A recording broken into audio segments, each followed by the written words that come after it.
Today's guest is someone who truly embodies the fusion of lived experience and clinical expertise.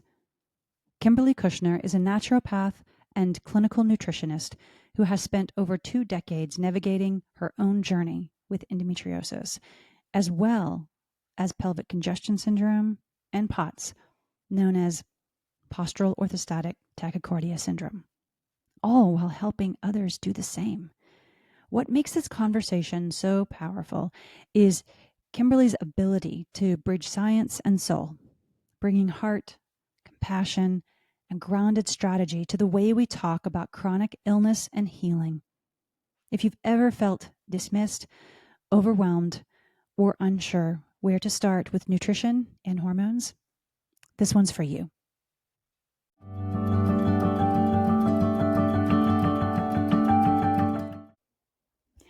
Hi, everyone, and welcome back. I am with an incredibly special guest who, I think we've tried to do this interview a couple of times, but life happens. And actually, that could be the title of this episode. Life got in the way, for sure. Yes, life gets in the way, endometriosis gets in the way, all kinds of things get in the way. And that's why it's incredibly important that this episode is finally happening. So welcome to the vocal pelvic floor, Kimberly Kushner. Thank you so much for having me, Ginger. I'm so thrilled to finally be here. Yeah, I am too. So all y'all out there listening, I'm going to do a little bragging first on her, and then we're going to jump into the total, I'm dating myself here, like Rolodex of questions that I actually have. As long as my arm. Okay, so Kimberly Kushner is a naturopath and clinical nutritionist with over 13 years of clinical practice, combining her professional expertise with really incredible personal insight into chronic health conditions. The reason is she has a 24-year journey with endometriosis, POTS, and we'll explain all that in a moment, and more. And she's applied her knowledge of holistic medicine to develop effective natural management strategies based on her personal experience. Currently, in today, present time, she's focusing on comprehensive holistic care for women with endo, drawing from, again, her professional expertise and her lived experience. She is a fellow mom of the Special Club, which is the 3-boy club. The wild club. It is wild. It is so wild. There needs to be multiple books written on that. So combining that, being a mom of a 3-time boy mom which is incredible, and her healthcare background, her patient care approach is super compassionate and deeply informed by her understanding of the intricate connections between nutrition, hormones, and emotional well-being. So welcome, Kimberly. Thank you. Thanks, Ginger. Yeah, absolutely. Okay, so as we're getting started, I always do this at the end, but I just want to make sure we're going to circle back. So you're going to help be my accountability partner here to remember to let everyone know where you can be found. So that's my... So you can find me. The best place to find me is actually on Instagram. Okay. And my Instagram handle is Endo Naturopath, or you can visit my website at endonaturopath.com. I have a few things here and there on YouTube also at Endo Naturopath.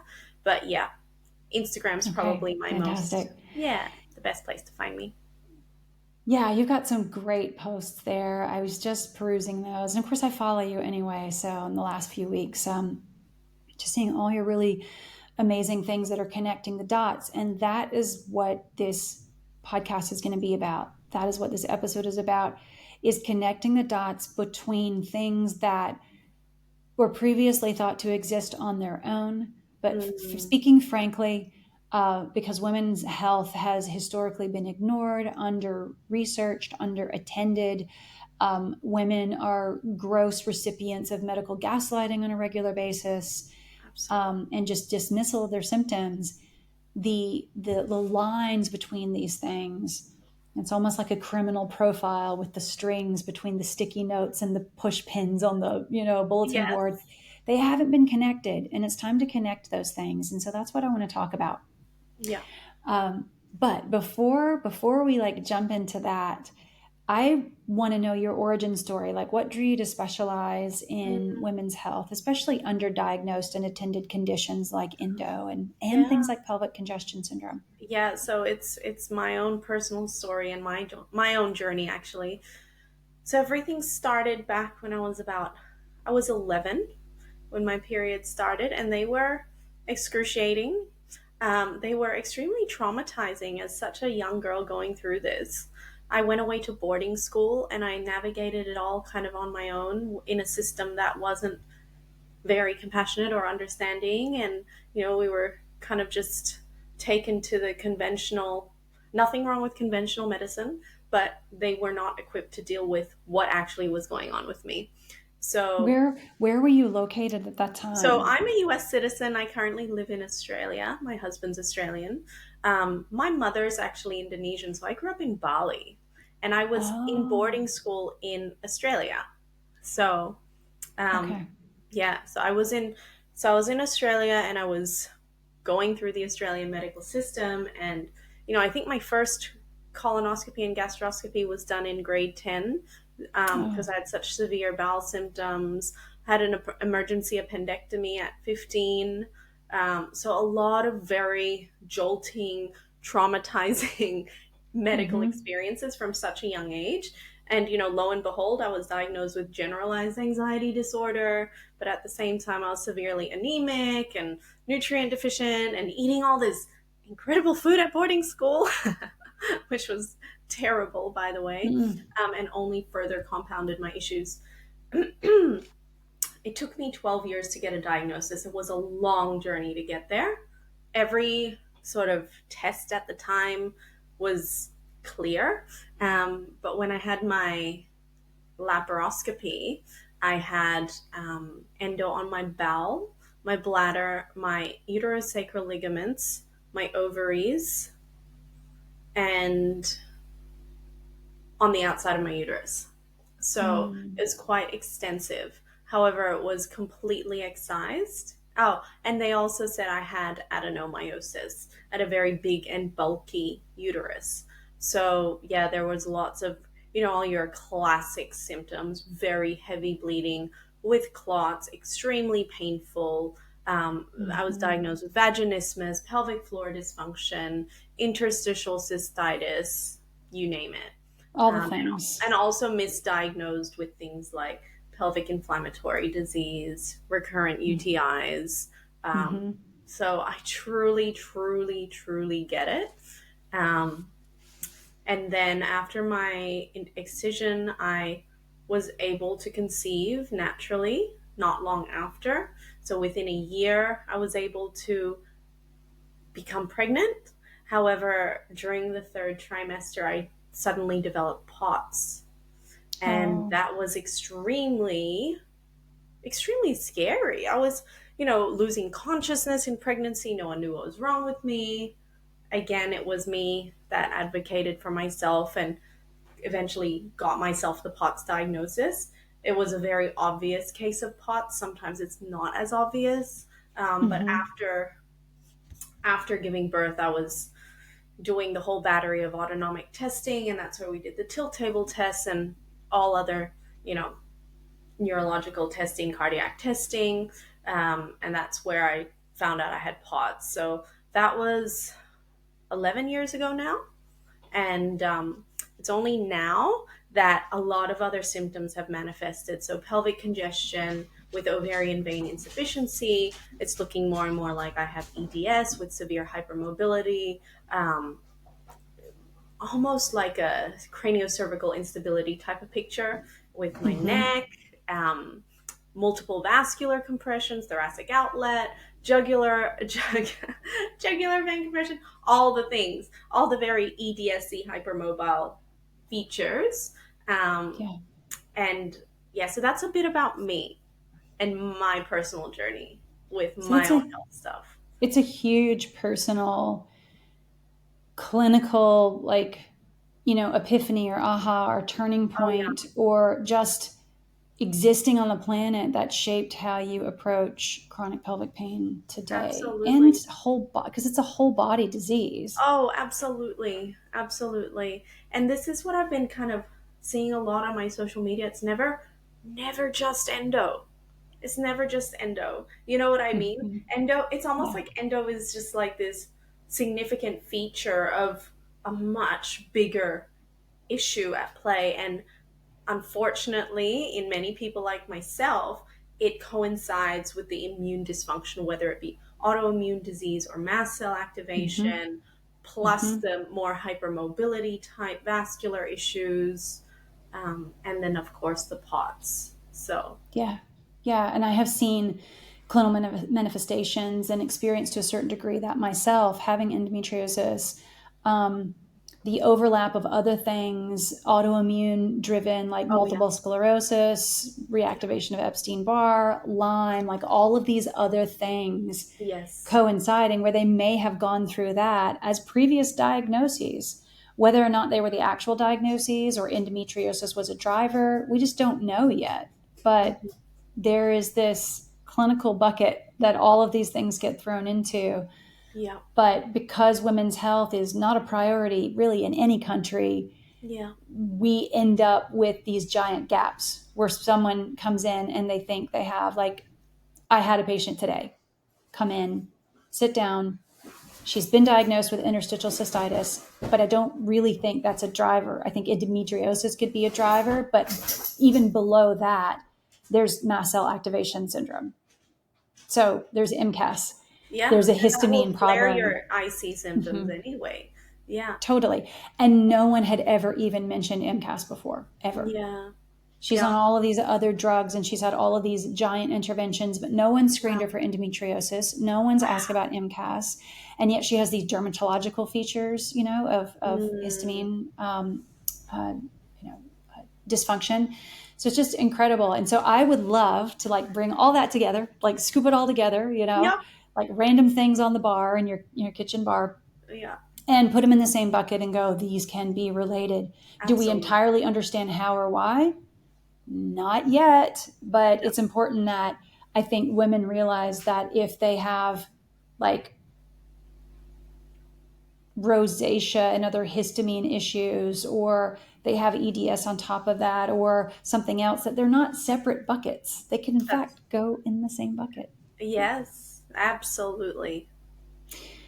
So when it comes to like your background, with you've got an amazing background in naturopathic medicine and nutrition, which is kind of a cornerstone, I think, of naturopathic medicine Yep.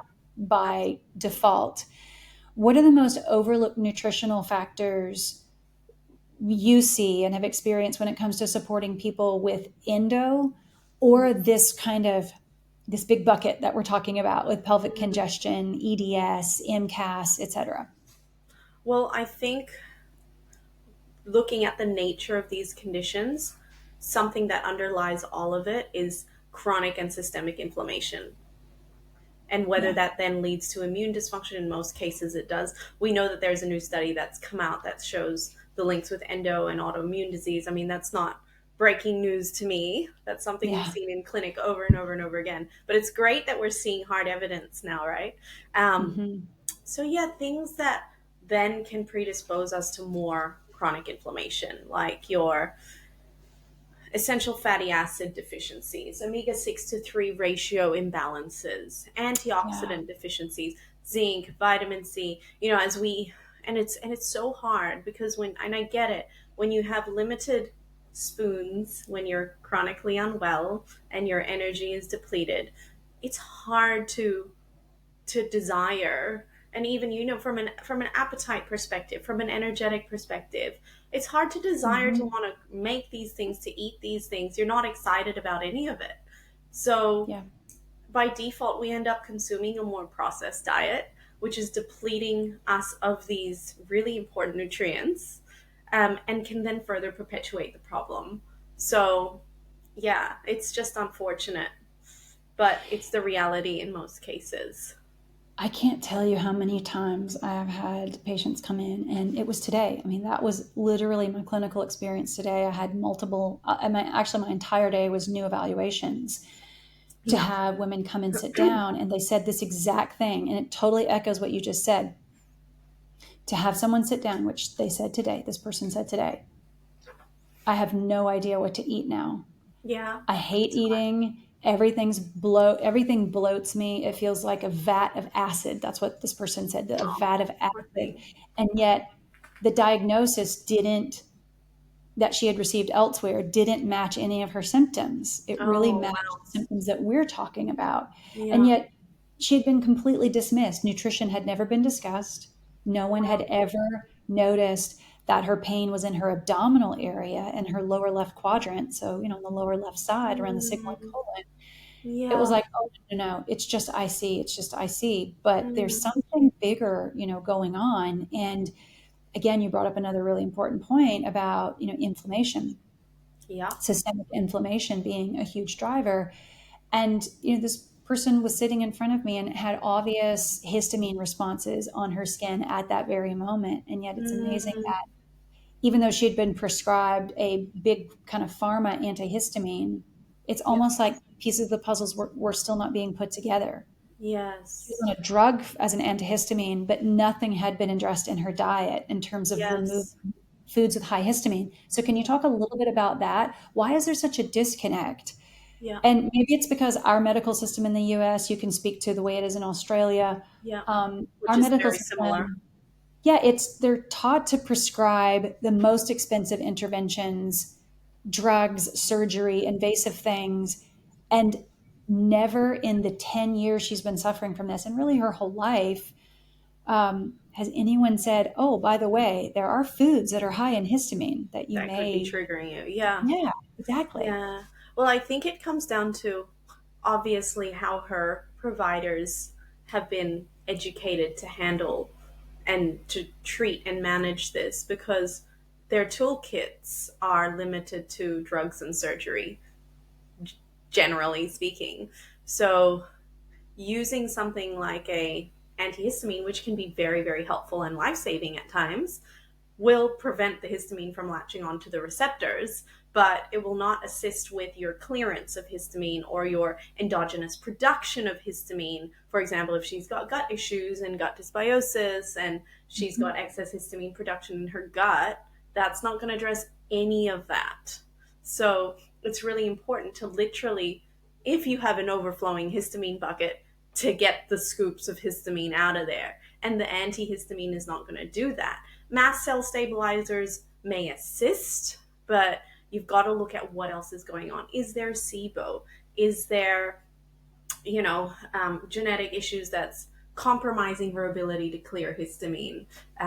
She's just eating way too much high histamine food. What's her nervous system like? Someone with this type of history, I don't know, is there trauma there? Is she stuck in sympathetic dominance? All this stuff. You really can't do a case like this justice without looking at the whole person. Yeah. Yeah. And the whole stress management piece that you're talking about is incredible. I saw another patient earlier, and this person was aware of the stress management contribution, but when I pulled out imaging and started to Mm, image the parts and the pieces, of all the motor patterning, even though she had been working on stress management, she still couldn't control the respiratory diaphragm. It was still incredibly hard to even control the respiratory diaphragm and how it was impacting pelvic organs. And so mm, there was this whole, it was like, patting your head and rubbing your stomach. Like it yes, was really I difficult for her think to get I her think that head around that, affects to so manage many more that. people than they realize. I know it's affecting me. Yeah. I know that. Yeah, pelvic floor, diaphragm, throat, the whole thing. It's yeah. Yeah. Yeah. And once, and the good thing is once you see it, Hmm. whether it's on the screen, with imaging, or you feel it, Yeah. then you begin to be able to shift that. It's just, we don't have to fix everything at once. If we just Yeah. fix one thing at a time, so profound, whether it is lowering the, the histamine, high histamine foods, Yeah. and leaning towards the lower histamine foods, whether it is shifting your breathing practice and what you're doing, can have a profound long-term effect. And I think that's probably underestimated because of our social conditioning that a drug or a surgery, something invasive, right? A pill Hmm. that you're going to pop is going to be the thing that fixes, instead of it being these more organic processes that are really inexpensive and easily to Yeah, implement. and on the scheme of things, yeah, for sure. And it's kind of like unlearning. You know, when we look at the way the nervous system's wired us, we never just get that chronically unwell overnight. It's taken Hmm. so much conditioning from our nervous system trying to keep us safe, and then we're constantly feeling like we're in danger, and our body feels like we're so unsafe in ourselves because of chronic pain or whatever other symptoms, that there needs to be so much unlearning to be done. And it can, and all those things that you said, learning how to breathe properly, changing your diet, um, somatic therapies, what manual therapies, we overlook the maybe we overlook the significance of it because it's not a quick fix. Right. Maybe It takes our diligent participation and our it does. It's deliberate hard effort. work. It It's is, especially when you got relearning. 3 boys. Yeah, yeah. But surgery, you're literally removing lesions, removing the diseased tissue, reorganizing your organs. So, yeah, that is a quick fix, but there's so much more. And this is what I say to ladies all the time. I'm like, don't expect your surgery to do what surgery cannot do. There's still so much that surgery does not address. Not, Yeah. I'm not poo pooing surgery whatsoever. I think surgery is so important. But I always say it's your turning point, not your end point. Yeah, that's so true. And I think that no matter what kind of support that you get, uh, and here's the thing, I think that women, from a social perspective, because our conditions that we suffer from have historically entirely been dismissed, and Yes. then we were just gaslit. Oh, it's hysteria, right? I mean, that's where Oh, yeah. hysterectomy comes from. That we have internalized misogyny towards ourselves. Yeah. Like, I'll tell you, full disclosure, vulnerability. I Yeah. did it to myself with my own endometriosis excision Mm. because, of course, I'm self-employed Yep. and I have to support my 3 kids, Yep. and that includes all the things that go with it. Yep. And so, what do I do? And we can swear on this podcast. I was just a hard ass to myself, which was not what I needed. I needed No. self compassion, but Yep. because I knew I couldn't miss work, because every day I miss work, I'm missing treating a patient with endometriosis and in my exact same condition, that I Yeah. knew that I couldn't miss too much work, that I needed to heal quickly. So what did I do? Oh, I fully internalized that misogyny and gave myself like, you got 2 weeks. You got 2 weeks to get better and then get back into the clinic. To which my super compassionate, incredible surgeon looked at me and said, "Now, if you're not watching YouTube, you're not going to see like my expression on my Yeah. face." Yeah. But he looked at me. He was like, no." Like, you need 8 weeks. I was like, I will not be able to pay my bills if I take 8 weeks. Okay, Yeah. how about 4 weeks? Can we Yep. split the difference? But I mean, in living in the American healthcare system, in the super capitalistic driven society where it's a now 2 income society, socially Yes. women are pressured. Get back to So work. You don't have time off. You it's so don't have hard. time to heal. And then research, the conditions are under researched. So we are told basically, oh, well, a period's just a thing. Like, it's not a Yeah. big deal, to the point where we drive ourselves to be anemic. We work through Yeah. incredible, excruciating pain, which is a good idea. It's wonderful that some countries now, what did you say, Portugal, before we press record? Is it Portugal that's Portugal. I believe it's Portugal. is Yeah.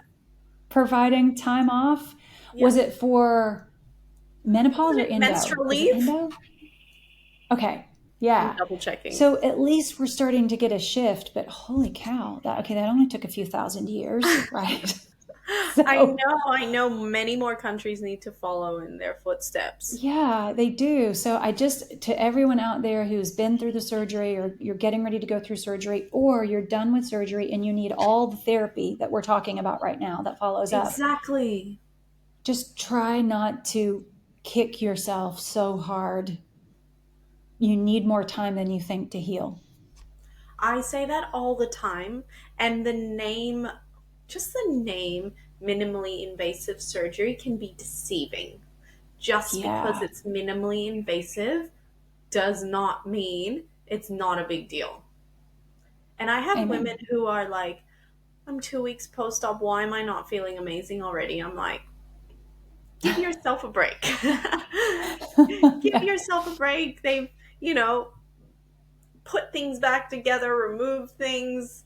Your body needs to heal. If you saw Yeah. wounds like that on your skin outside, you would It was give shocking. yourself more compassion Hmm. and time. But yeah, it's because it's everything is, obviously internal, It's and you just see invisible. little incisions. It's Uh, totally, yeah. Yeah. Well, that also describes the condition itself. Mm-hmm. Like, okay, Invisible. I'm sitting here looking at you and you're like drop dead, like fantastic, look amazing, all gorgeous and put together. Whatever you're suffering right now Yeah. is invisible. I can't Yeah. see it, You right? can't see the And POTS. You can't see the pelvic congestion. You can't see that my whole you, ovarian vein's been got 10 coils in it. right. Yeah. And I just sent out my newsletter. Like we were just talking about this before we press record. I just sent out my newsletter. So the whole, whoever cares, about what I'm going through knows I just had Yes. totally rando injuries that are probably related to this that I didn't do Yes. anything to have. That's all invisible. Like Yeah. it's invisible. What women are suffering when they have endometriosis, POTS, pelvic congestion syndrome, and EDS or generalized hypermobility, Yeah. and all of the anxiety that might go with it, because it's not that you have anxiety, it's that you probably received an incorrect diagnosis of anxiety because you had to suffer through the lack Absolutely. of social support. Absolutely. Yeah. Absolutely. It's like more reason for self compassion, more self compassion, Exactly. more time for healing. I just came off a vacation, Oh, and good. so um, and I ended up not being able to take half the vacation because of this the situation that Because you were unwell. yeah, because I was not well. I had these random injuries crop up without any accident happening.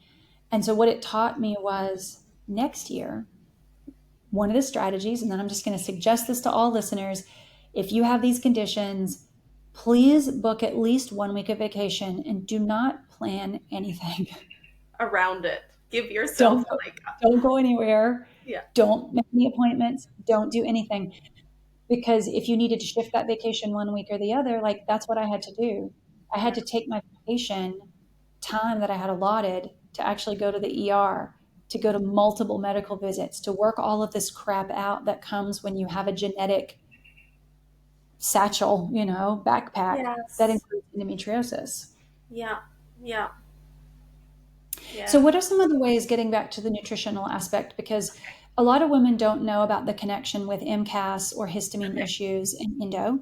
So Okay. now, y'all go out and look for your low histamine foods, read up on MCAS and learn about it. And Kimberly has a bunch of resources on it, I'm Yeah. sure, which is amazing. Yeah. What are some of the other ways nutrition can help manage the hormone and vascular components that go Mm, along with these conditions? okay. Because that is really part of the giant invisible piece. Like we think of Yeah. obvious things like painful intercourse, back pain, hip pain, all of those things that might cause us to like hobble around.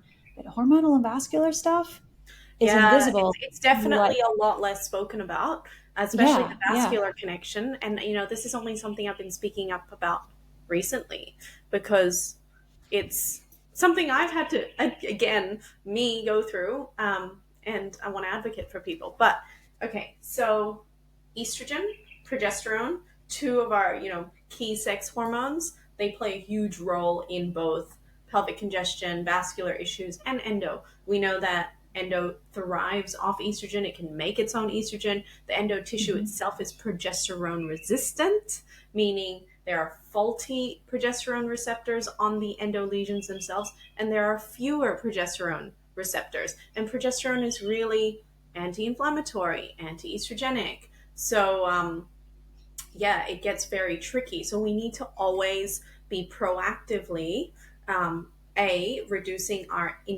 with well, stop ingesting xenoestrogens like True. plastics, Yeah. microplastics, endocrine disrupting chemicals, whether that be from sprays or herbicides, pesticides, whatnot. Don't ever put plastics in microwaves. That's something that I'm like Yes. so passionate about. Don't drink out of a yeah. Don't I leave a just told plastic my water son bottle. that. Really? Yes, Yes. because you can At get so many dinner. meals and things that you can heat up. I say no. If you gotta eat something, if you're at the point where you need to eat pre-made frozen meals, like that's where you're at. That's fine. I say just put it in a plate, put it in the microwave. Just do Yeah. not heat it up in plastic. Do not put plastic bottles in the car and let it get hot in the sun and drink out of that. So all these things will mess with your hormones. They are estrogenic. They are going to potentially worsen your endo symptoms. So in addition to avoiding xenoestrogens, we want to proactively support estrogen detoxification and clearance. That happens in two key phases, through your liver, and then we excrete it through our stools, through our bowels. So we need healthy liver function, and we need to be pooping daily. We need, look at the Bristol stool chart. Yeah, exactly. You want a nice healthy poo, which is like the texture of a sausage, basically. Not constipation, not diarrhea. And a lot of women with endo will have this sort of alternating IBS-C, IBS-D kind of picture, regardless of Mhm. whether they have endo on their bowels or not. So then we True. kind of look deeper at the microbiome and go, oh, what's going on there? It's it gets deeper. So liver support. Okay, there are certain herbs, bitter herbs, digestive herbs. I use them a lot. Um, Even simple things that you can do at home, like ginger tea. If you're not histamine sensitive, apple cider vinegar. Um, Arugula. Have a handful of arugula when you're preparing your dinner. That's quite nice too. Another thing that we need to support liver function is we need to look at methylation. And there's been a bit of a buzzword with the word MTHFR. Now, that's not a swear word, that is an acronym for an enzyme that plays an Sometimes we important, use it like a swear word. yeah, an enzyme that plays a role in our methylation pathways. Okay, so that helps with that plays a role in phase two estrogen detoxification. So phase one and then phase two, methylation is a key player there. Methylation activates folate, activates B12, so that you can use it for many, many different processes, which includes detoxification. Even it plays a role in histamine too, the production of neurotransmitters and brain chemicals. So think mood. Um, so yeah, MTHFR. You can check if you have SNPs or single nucleotide polymorphisms in this gene, um, and that will determine whether you will, function better on um, activated folate or activated Mhm. B12. But I usually say, you know, avoiding your synthetic folic acid is better anyway. So, Definitely. yeah. Would you say, like the last thing that I read, so correct me if I'm wrong, on MTHFR is about half the population actually has that SNP. Do you know what the stats are on that? Yes, it's very prominent, but there are different combinations. So whether you have, Hmm. you're heterozygous or Hmm. homozygous, um, yeah, yes, but So is it about half the population has heterozygous, which means one good gene, one quote bad gene? well, Or there do are you two think key it's, ones. Yeah, yeah, there are two key ones that we look at: C677T and A1298. Um, and the C6 one is the more impactful one. So if you have mutations in that SNP? SNP, you're going to Yes. be a poorer methylator. But I don't know Okay. the exact numbers. Yeah, Yeah. but you can I test that. guess, yeah, I think the reason that, and I when I counsel my patients on this, I want to bring that point up so that they, again, don't think that there's some kind of unicorn, that no one else No. has it. Yeah. A lot of people have it. And then that means they're going to need kind of, I call them almost pre-digested, like the methylated B12 Yes. and folate, not folic acid, because a lot of people don't know that. So can you go Yeah. into that just a little bit more about the B12 and the folate? Yes, so the yeah, exactly, pre-digested. It's just activated. So it skips the step that enzyme, the faulty, in inverted commas, the faulty enzyme is supposed to activate. So your body doesn't need to do that work. Um, Yeah. but some people feel better on folinic acid as well. So folinic is one step before the folic acid, the folate. So it's kind of an intermediate. So they can try that too, because Oh, some that's people good to know. may get too stimulated on methyls. Okay. Yeah.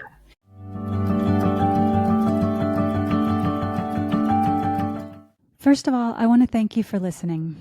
We've had so many downloads and so much incredible feedback. So thank you. And now I have an ask. If you could, and you found this work valuable in the endometriosis and pelvic pain space, in the ending medical gaslighting for women's and pelvic health space, if you could do one of two things, I would be so grateful. One is to leave us a 5-star review. The link is in the show notes, or you can just simply open up your app. And for example, if it's Apple, just go to the upper right-hand corner and click the plus sign to subscribe. 2, if your finances allow for it, could you please consider making a contribution? We don't receive any funding and haven't the entire time to create this podcast. So all of the production costs are coming out of my pocket. We aren't making anything on this at all. It's costing. So every bit of support that you can lend will make a massive difference. Thank you in advance for being a part of this work. Whether or not you've been a guest on the podcast or a listener, or you've downloaded episodes or subscribed and shared, I appreciate it.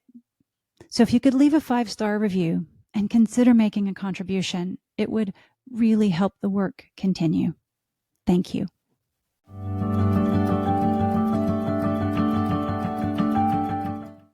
Have you found any connection between like difficulty with supplementation on B vitamins? Because I know I have seen this in a lot of patients, and I think it's curious, and I want to get your insight on this from your unique perspective, with people who have a hard time processing B vitamins. So let's just say you're low in B12 or whatnot, but you can't take it because it creates a lot of nausea or other side effects. Have you seen that happen, and how do you approach that? Yeah, so like a B12 lozenge or B12 drops could be better.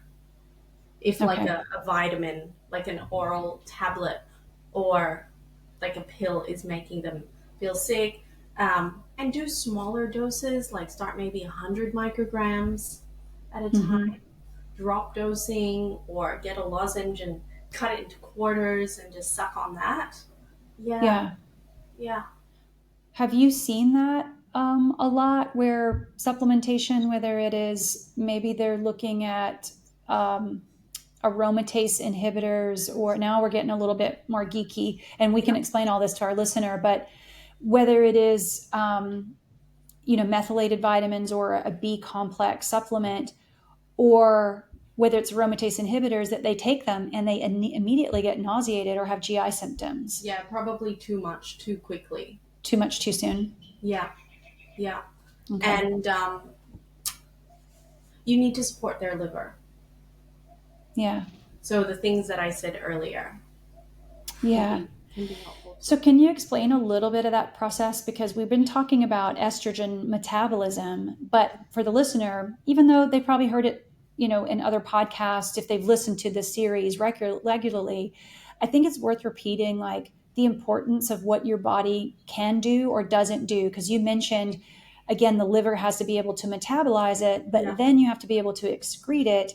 And then in some cases, supplementation, like with aromatase inhibitors, like whether it's with DEM or that yeah. kind of thing, or cruciferous vegetables or something like Yes, that, may love be cruciferous. necessary. explain a little bit of that for the listener, because I think a lot, like, if I don't want to say conventional or traditional medicine because there's so many gaps in it. Yeah. I think it's like, I almost want to say it's, it's pharma driven medicine, Mm, not holistic medicine, wants to just completely ignore that estrogen metabolism is an issue. And yeah. then they've got all their endo is worse, right? All their symptoms Yes. are worse. Can you Yeah. explain a little bit about, aromatase inhibitors and why those are important and why estrogen metabolism is important? Yeah. So when we look at the way that our sex hormones are made, um, there's an enzyme called aromatase, and it converts our androgens, like testosterone, into estrogens. Now, this can be upregulated, so you have excess conversion of testosterone into estrogen. And this is often the case. Some people have really low test and really high estrogen. You even see this in men. Um, but you can use substances that can down regulate or inhibit that enzyme so that there is less conversion into estrogen, whilst simultaneously supporting the clearance through phase one, phase two, and phase three. So that's really important to do also. And, white button mushrooms can help too. Omega 3s, sulforaphane. That's why I'm like, eat your cruciferous veggies. Yeah. Yeah, and that's all back to like things that support liver function too. Yeah, absolutely. Um, and so the good news that comes out of that is that women don't necessarily have to run out and pick up a supplement, and aromatase, inhibitor based supplement. They could start with With food. food and should start Yeah, with all of these different foods, whether it's yeah, cauliflower, yeah. broccoli sprouts for the Yes. sulforaphane.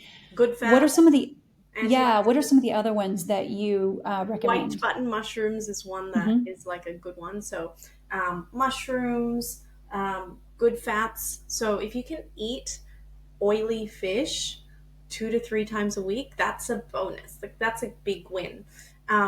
I will have to check on whether this is 100% correct or not, but I believe rosemary, there's a component called rosmarinic acid, which can also assist in estrogen metabolism. In fact, I do, but Hmm. in my head, I'm just thinking which pathway exactly, which section. So, herbs, good fats, antioxidants, colorful fruit and veg, berries, and of course, there are things that induce aromatase. So, smoking, alcohol, that type of thing. Um, Yeah. yeah, so Yeah. avoiding that. And I'm sure your EDCs, which are your endocrine disruptors, will absolutely mess with that too. So, a lot Yeah. of I things think to that be mindful of in your environment. it's such an under attended subject. When I talk to patients about that, they're usually surprised because I think people make an assumption that if it's on the market and being sold, it's safe. Oh, yeah. And this is the Yeah. thing. Although we're not unicorns, we're usually the more sensitive Canary group in of the coal people. mine. Yeah, yeah. Yeah. Like more sensitive to medications, well, Hmm. I am, especially if you have EDS, POTS, dysautonomia. You Hmm. are going to be a lot more sensitive to a lot of different things. Um, And I think it's not a bad thing because when we talk about hypersensitivity, you think, oh gosh, well, they just need to get over being hypersensitive. But I tend to think about it like a canary in the coal mine, like when that bird would go down into the coal mine to detect high levels, of yeah, pathogens or environmental toxins. That is that describes our population yeah. that can actually notice toxins in an environment before anyone else would pick Oh, up on yeah. it, Oh, which yeah. then makes us, it's not the hypersensitivity. We actually notice it. Our bodies notice it before Yes. anyone else's do. But the outcome is not great unless Yeah. you know that Yeah. the environmental pollutants and toxins exist. And then you can avoid them to begin with. So you don't have to be a canary in a coal mine. Yeah, that's it. Like, especially with MCAS, you're going to be so sensitive to. I mean, I can't handle perfumes, air Mm, fresheners, toxic scents. I'm like, ugh, walk yeah. into a space. Those automatic air fresheners, you go into Oh, certain office, they're horrible. Um, horrible. Yeah, I know, but I totally hear you there. Totally get you. Yeah. Yeah. I think that, in the future, maybe 10 years, 20 years, whatever it takes down the line, we'll have realized that people with these conditions actually have an ability to pick up on environmental pollutants before anyone else does. Yeah. So, unfortunately, that's good and bad. Yeah. And that brings us to kind of the next point, which is, can you, before we talk about the dismissal and the diagnostic gaps and the things that can happen, because that's really defined as medical gaslighting, when your symptoms are dismissed and you're just told you're hypersensitive or Yeah. something, when actually it is a real condition, but because other bodies don't pick up on it, they don't smell the poisonous gas That's until right. it's way too late. That's But right. then people with these conditions do immediately, like the scent thing that you mentioned, immediately they pick up on an endocrine disruptor and their body goes, we don't Not like good. that. Yeah. Yeah, we can't handle that. We're giving you a warning Yep. early that we can't handle it.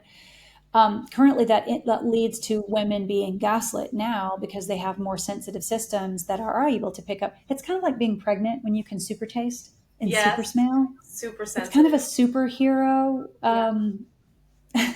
Characteristic. ability Yeah. that we don't want, Yeah. Yeah. Yeah. that you don't want to have.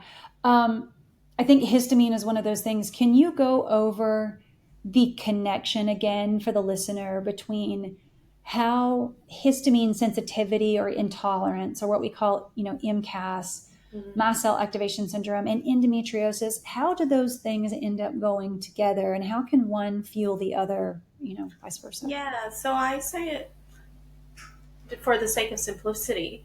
Your estrogen and histamine will liberate and kind of trigger one another. So if you're estrogen dominant, like in a very classic endo picture, it's going to be triggering off your histamine.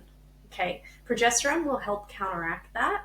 And because we're usually more progesterone resistant or have less progesterone, then we're not going to have that anti estrogenic effect, which will then help to calm down the histamine reactions. Mm-hmm. So, Yeah, I love the way you describe that. That makes so much sense. And then it brings up another question, which is, now let's say you have someone going through perimenopause and oh, yeah. endo. So, yeah. So let's just say they've had an excision or whatever, and they're going through perimenopause. Or during endo, they found adenomyosis and then they did a hysterectomy. So now they're like thrust into surgical menopause, which Oh, is yeah. like its own brand of cruelty, right? Because Yeah. you just Heartbreak. fall into this pit of surgical menopause immediately. What happens, or what have you noticed as a clinician? Do you use and I'm assuming that you do, that you use oral micronized progesterone and you prescribe that in a way I that love we do progesterone. here? Yes. Yeah. Or, and Usually is it cream. absorbed in the same way as someone without endo? Good point. So yeah, I do love progesterone. Very different to synthetic progestins. I feel like some Yes. people think they're taking progesterone, but they're not. So it's So very important. different to synthetic Yeah. progestins. Um, what was the question? Is it Oh, absorbed? well, we have 2 points now because you brought up something really important that um, every practitioner should be educating their patient about, which is progestin is not progesterone. No, it's not. So let's go there first. Can you describe, like in a simple biochemical way, Yeah. why progestin is not progesterone? Yeah, so progesterone is the hormone that you make after ovulation, and progestin is almost chemically, structurally a bit more like an androgen, a bit more like testosterone than it is progesterone. So it's meant to kind of mimic the actions of progesterone to try and, dampen that very estrogenic effect in that's happening in endo. And it can be effective in some people, but in some people it doesn't and has a lot of side effects. Whereas progesterone is literally like what you make yourself to counteract that estrogenic effect. Do we know I mean, I don't know if we know the answer to this. This may be Yeah. impossible. But we know clearly why progestin was given as the preferential method of, and calling it progesterone, 20, 30 years ago? I don't actually know. I could probably, yeah, we could probably delve deep into it, but I don't actually know personally. Yeah. I'm sure I I've think that's just, stumbled across it once upon a time. But yeah, I think it is misleading to say yeah, it is. progesterone. Like the mini pill is not progesterone, you know? Yeah, exactly. Yeah. So I see many, I speak to many women who say, oh yeah, I'm on progesterone, but it's not progesterone. That's a great question that every clinician should be asking, because I think that the distinction is not always made. And then patients are definitely not going to understand. They're just going to say, oh, yeah, I'm on progesterone. But as a clinician, if you're listening, is always ask, well, what exactly is it? Just so you can distinguish between the two. And another question that I think we may not know the answer to, but that it should be investigated, is if we are in a progesterone resistant state, premenopausal, what happens after excision or just perimenopause, menopause? How are women with endometriosis absorbing progesterone, oral micronized progesterone? This is really interesting, and I did a post about this. I hope you don't mind me quickly pulling up my phone because Totally, yeah. I don't want to get the specifics incorrect. So there was research, and I believe it was to do with cancer, which showed that despite progesterone resistance, cells are able to bypass. Let me just quickly confirm this, but essentially, it can be absorbed via a different route that still makes the progesterone absorbable and effective despite the resistance aspect of it. Just, yeah, this is why I was like, oh, wow, this is really, really cool. Yeah. Yes. I just So find there are that, alternative cellular pathways. So even when okay. the traditional receptor function is compromised, like in endo, um, so this demonstrates that progesterone can affect endo tissue even when the conventional receptor pathways are malfunctioning and reduced. So there are alternative pathways. So despite the progesterone resistance, I'd still give it a go. You know what I Yeah. mean? Yeah. Because there was some research, and it was to do with cancer, that demonstrated that it was still able to kind of bypass that traditional receptor pathway. And And here's another cool question too, like to build on this, because now we're like diving deeper under the surface. So if oral micronized progesterone is, we still can absorb it even in a progesterone resistant state yeah, as you're entering into perimenopause, because that's often one of yeah, the first things yeah. that's actually prescribed, Mm-hmm. then one of the traditional uh, current pieces of wisdom, let's just put it that way, in the evidence base would be, oh, well, if you had adenomyosis and you had a hysterectomy and you Yeah, don't have a uterus, oh, you don't need progesterone. that's You rubbish. could just, right, you can just be on estrogen. And that is being pushed commonly here in the Yeah. United States. See, that's So let's not talk about logical that. to me. To me, that's not logical. I'm like, well, what if you still have endo? I have patients, and this absolutely gets me fuming. I have patients who have had hysterectomies for endo and adeno without Oh, getting endo excised. yes, that happens a lot Makes me so still. angry. And Yeah. these are the patients that get told, oh, just because your uterus is no longer present, you won't benefit from progesterone, or like what you're saying, and it absolutely breaks my heart and gets me so on fire.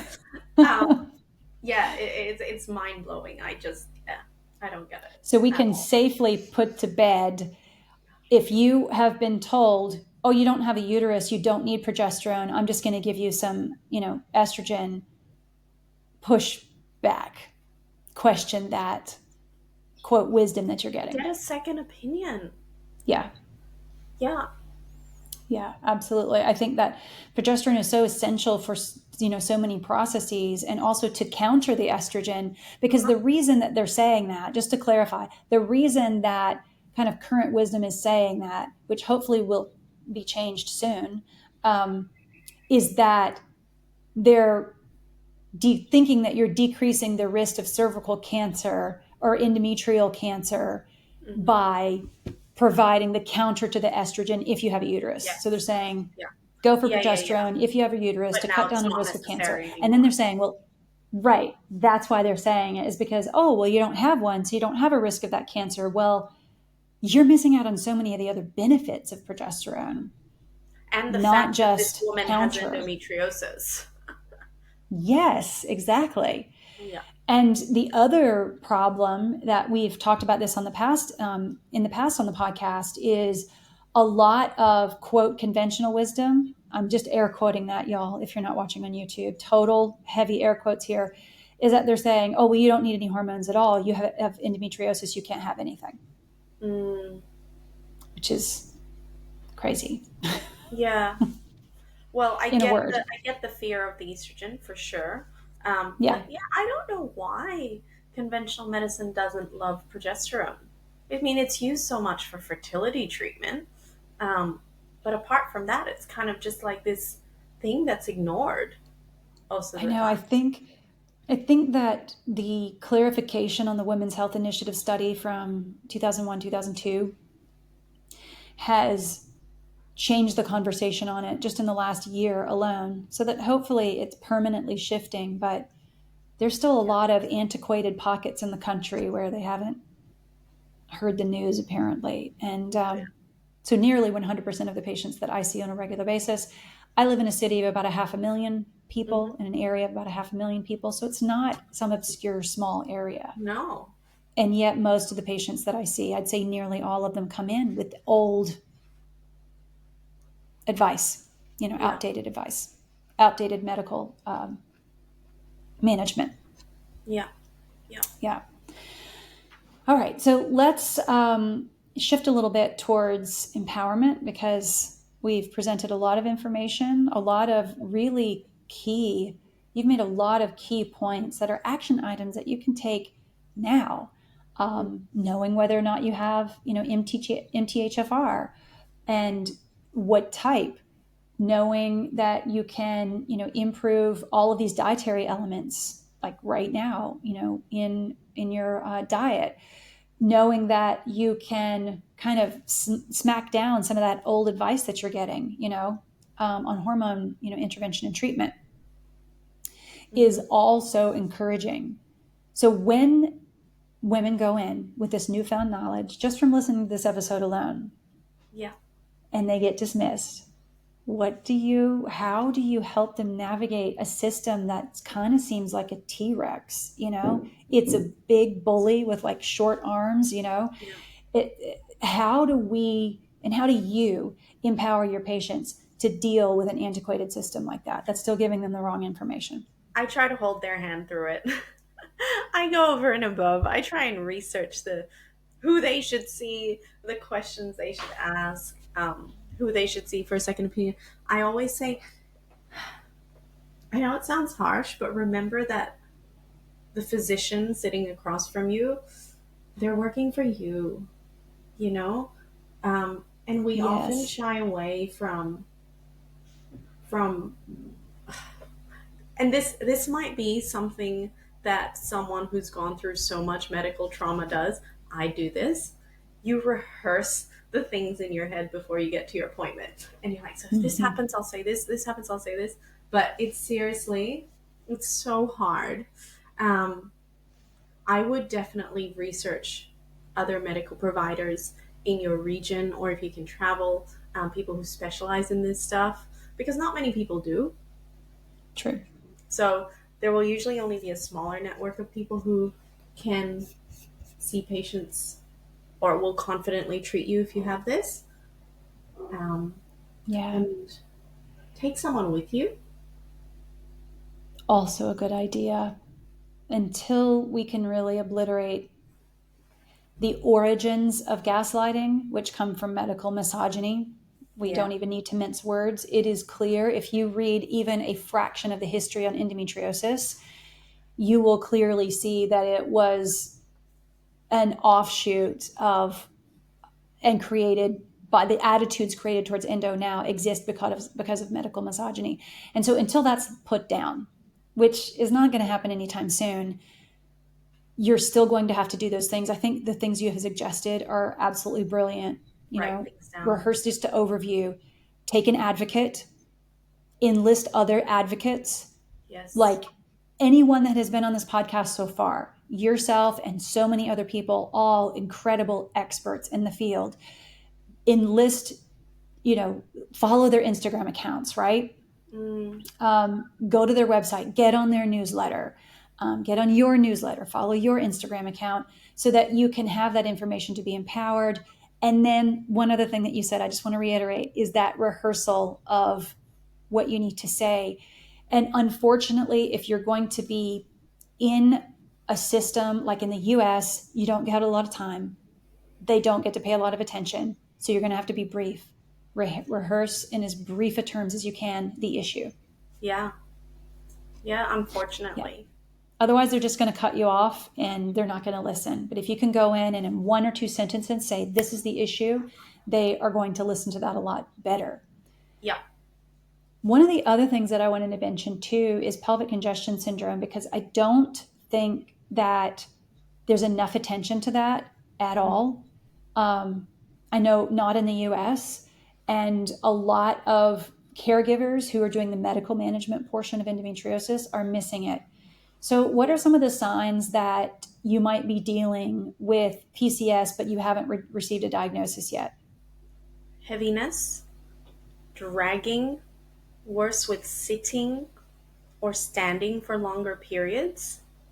Different to endo, it's more postural. Okay, so if you're sitting in a position like this for a while and you're feeling like the heaviness and dragging, or you're standing up and you feel that real heaviness, pressure. I felt like a tourniquet around my top of my thigh kind of feeling. Yeah.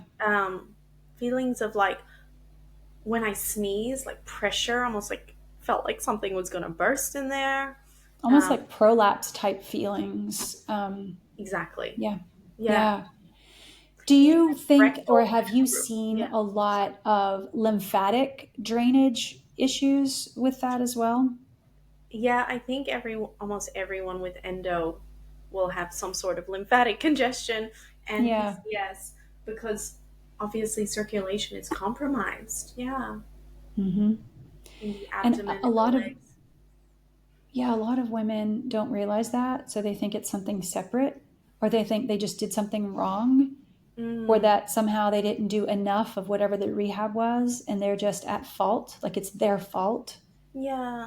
When it may be just an undiagnosed additional condition.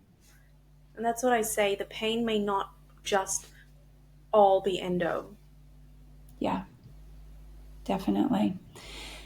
So if you could speak to somebody right now, like everyone listening to the podcast, just imagine you're speaking to them individually and they're feeling like I know you and I have both felt at some point in our whole decades and decades journey of this. They feel broken. They feel dismissed because of their pelvic pain. What do you want them to hear? Oh, this gets me super emotional. It's both of our journeys. Oh, please don't give up. Please do not give up. There are people out there who can help you, who will listen, who will help you get to a diagnosis. And do not feel discouraged if surgery didn't give you the fix that you were hoping for. Yeah. There could definitely be other things going on, and you're not a unicorn. There are other people like you going through similar things. You need connection. Reach out for support in whatever way that looks like, whether it be online, in person. Even if you're bedbound and listening to this right now, like, do not give up. Thank you for saying that. Yeah, because it's true. It is. It might true. just be a lot of you young and your women. phone. Yeah. And even if that's you right now, like, keep seeking answers. Even if this podcast has led you to research pelvic congestion or POTS or EDS, hopefully from there you can search for providers who can help, or reach out to me.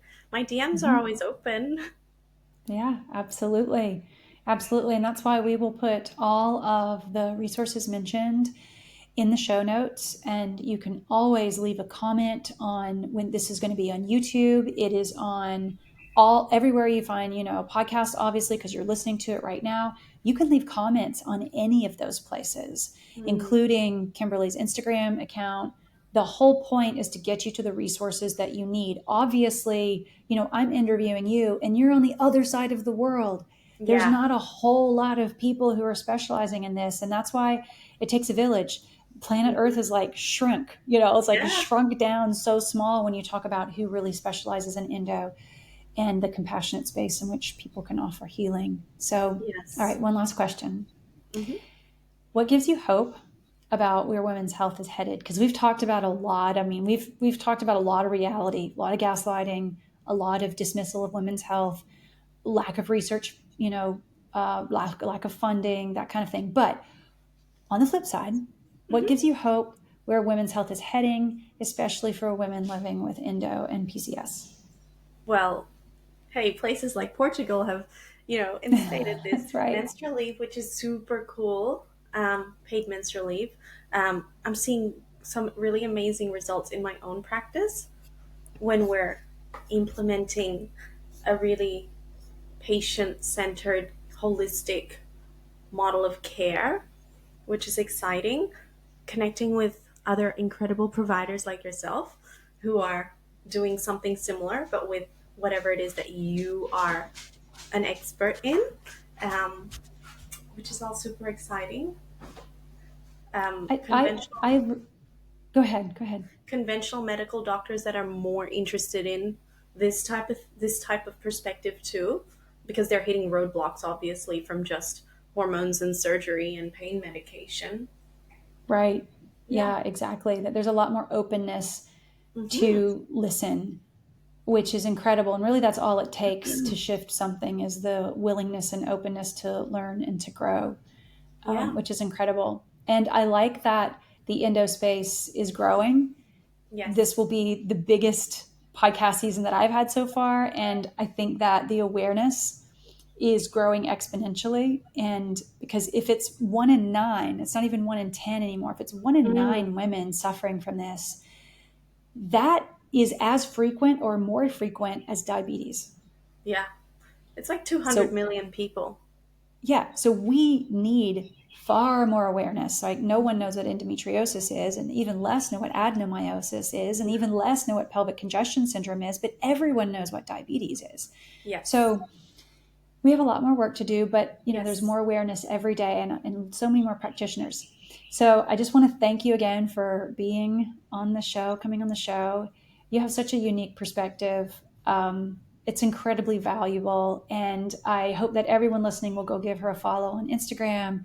And that's at Endo Naturopath. Yep. And go to her website, endonaturopath.com. You've got a lot of really cool things going on, programs and resources, and it's just really valuable. So thank you so much, Kimberly. Thank you for having me. Appreciate it.